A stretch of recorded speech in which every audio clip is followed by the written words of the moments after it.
e fala também sobre a ideia de o filho de José Roberto Lamacchia virar dono da SAF do Vasco. Tem ainda, para completar, reforço chileno na mira do Vasco, últimas do mercado, bastidores, finanças e muito mais. Agora sim, bora começar o vídeo com aquele tradicional giro de notícias para contar que Paulinho, volante que está de saída do Vasco, interessa times da Série A e do Oriente Médio. O atleta que chegou a viver bons momentos com a camisa do Cruz Maltino não vingou desde a chegada do Fernando Diniz. O contrato se encerra em 31 de dezembro, ele sai sem custos. E vem do Chile a informação de que o Vasco apresentará nas próximas horas oferta ao Colo-Colo por Alan Saldívia.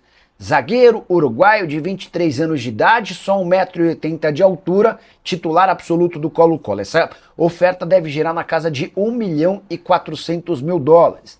Saldívia já vem sendo especulado pelo Vasco há algumas semanas, atleta revelado no Montevideo City Torque, e em 2022 ele se transfere para o Colo-Colo, onde sempre foi titular. Temporada atual de 29 partidas e uma assistência, está avaliado em €1.200.000, tem só mais um ano de contrato. Pergunta que eu deixo para você, vascaíno. Quais as prioridades em relação a reforços para 2026? Zagueiro, meia, atacante, ponta? Já usa o espaço para comentário e registra a sua opinião, beleza? Hora de falar sobre um novo dono para o Vasco. Formação que bombou nesse Natal dá conta de que Marcos Faria Lamacchia, filho de José Roberto Lamacchia, marido de Leila Pereira, é quem negocia a compra da SAF do Vasco, com a promessa de um investimento de R$2 bilhões nos próximos 5 anos. A tendência é que ele assine um memorando de entendimento com o Vasco nas próximas semanas para mostrar a intenção da compra. Não conhece o Marcos Lamacchia? Eu te apresento. Empresário de 47 anos de idade que tem o respaldo do pai para assumir o clube. Só para lembrar, quando o Pedrinho se torna candidato à presidência do Vasco, havia um interesse público do José Roberto Lamacchia em adquirir o Vasco. Ele acabou desistindo dessa ideia por conta da repercussão extremamente negativa entre conselheiros e apoiadores dele no Palmeiras. Pegaria mal para o Lamacchia ser dono da SAF do Vasco, tendo a sua esposa como presidente do Palmeiras. Para tentar evitar qualquer conflito ou constrangimento, optou-se por colocar o filho do Lamacchia como candidato à compra. A informação desse interesse foi divulgada pelo jornalista Lucas Pedrosa nas últimas horas. O Marcos é rico por parte de pai e de mãe. Se o Lamacchia tem um patrimônio estimado em mais de R$8 bilhões, sua mãe é uma das 5 herdeiras do banqueiro Aloísio de Andrade Faria, que faleceu em 2020. O Marcos é de poucas aparições públicas, até por isso é muito pouco conhecido. E ele tem vida independente das empresas do pai e da Leila, embora já tenha trabalhado na Crefisa. Ele criou, para ser mais preciso, ele fundou em 2011 a Blue Star, que é uma gestora financeira de fundos de investimentos. Antes, já havia trabalhado como diretor da Crefisa por muitos anos e também do Banco Alfa, que era do seu avô. Importante registrar que a Crefisa já havia feito um empréstimo ao Vasco ao longo desse ano de R$80 milhões, condicionando o não pagamento ao repasse de 10% das ações. Dinheiro desses 80 milhões se encerra em janeiro e o Vasco já cogita um novo empréstimo e a Crefisa apareceria como a grande favorita. A pergunta que eu deixo para você, torcedor do Vasco, é R$2 bilhões de investimento em 5 anos e o filho de Lamacchia assumindo o clube. O que você pensa sobre essa história? Já usa o espaço para comentário e registra a sua opinião, beleza?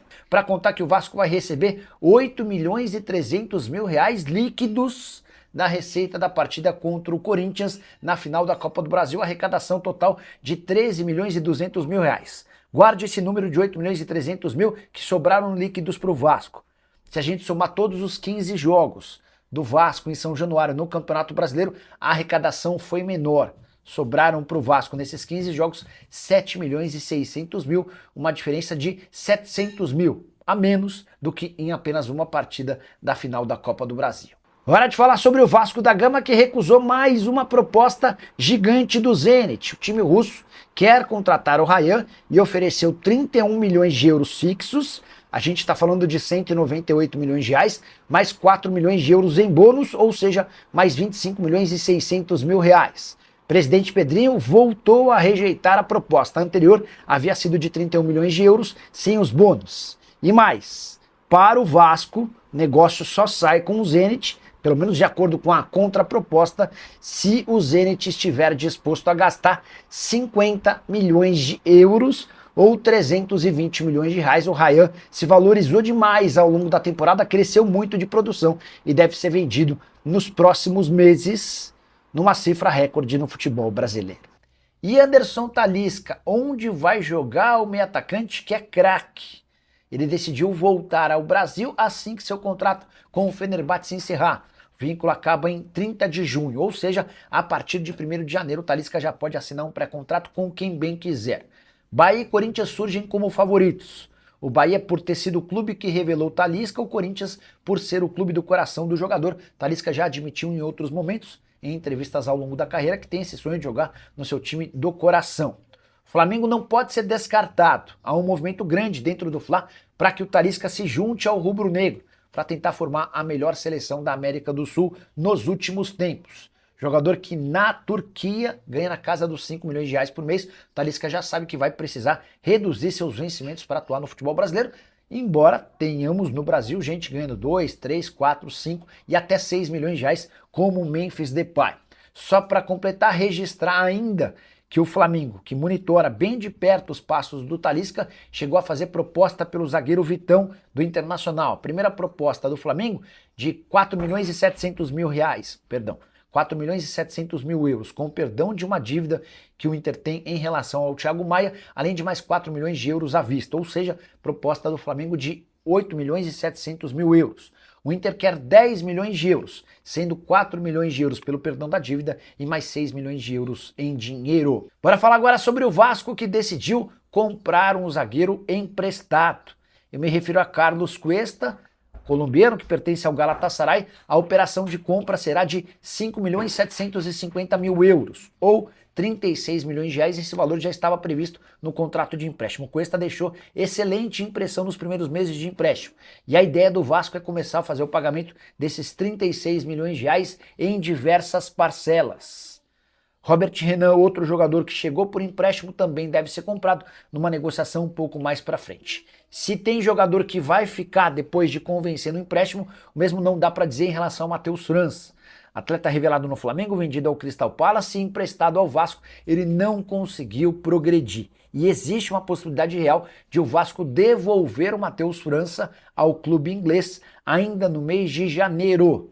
Só para completar em relação ao Cruz Maltino, contar que o volante Pierre, que pertence ao Tombense, mas disputou a série A do Campeonato Brasileiro pelo Fortaleza, interessa, enquanto Paulo Salomão renunciou ao cargo de vice-presidente geral do Vasco. Ele foi nomeado pelo presidente da República, o Lula, para o cargo de juiz do TRE do Rio de Janeiro.